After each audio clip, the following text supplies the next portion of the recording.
আসসালামু আলাইকুম। আমি আজকে একটা নতুন রেসিপি করব। মুরগি মাংস দিয়া পটল দা রান্না করব। আপনারা ফুল ভিডিওটা দেখবেন। এই দেখেন আমি এইভাবে পটল কাটছি, একটু লাল হয়ে গেছে গা, এইভাবে পটল কাটছি। এই যে পেঁয়াজ, কাঁচামরিচ, মাংস কুটে নিচে এখন ভাজবো, একসাথে ভাজবো। এই যে এখানে মাইখে নিলাম।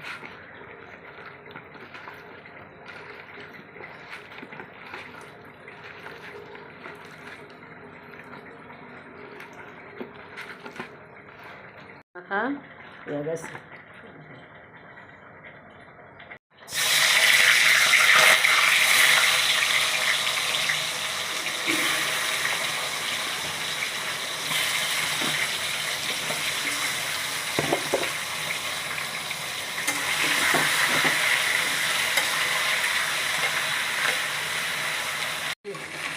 মাংস ভাজা হয়েছে, পটলও ভাজা হয়ে গেছে না, এখন উঠালাম।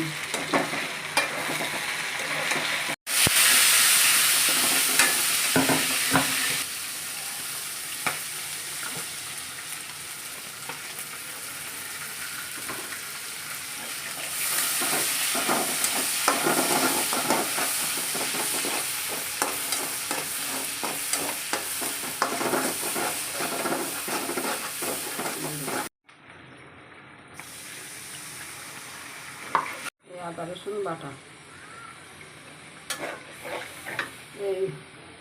এই যে মশলা, হলুদ, মরিচ, লবণ আর মশলা।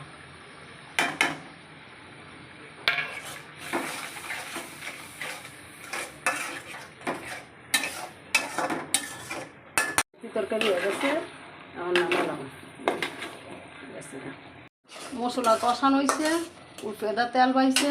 এখন আমি আমার এগুলো দিয়ে দিই, কারণ সারা বছর তো ইয়াদা গোলালু দেওয়া এই মুরগি মাংস রান্না খাই, এই কারণে আজকে আমি পটলটা রান্না করছি। এখন আর গোলালু দেওয়া মজা লাগে না, আমি পটল দিয়ে রান্না করি আর কি। সে গেছে গা, এখন আমি জল দিব।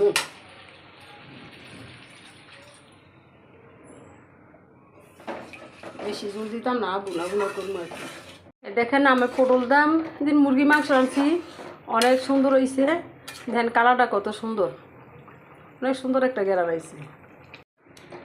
দেখেন পটল দিয়া মুরগির মাংস রান্না করছি, দেখেন কালারটা কত সুন্দর হয়েছে। যদি ভালো লাগে একটা লাইক কমেন্ট শেয়ার করেন, আর আমার জন্য দোয়া করেন।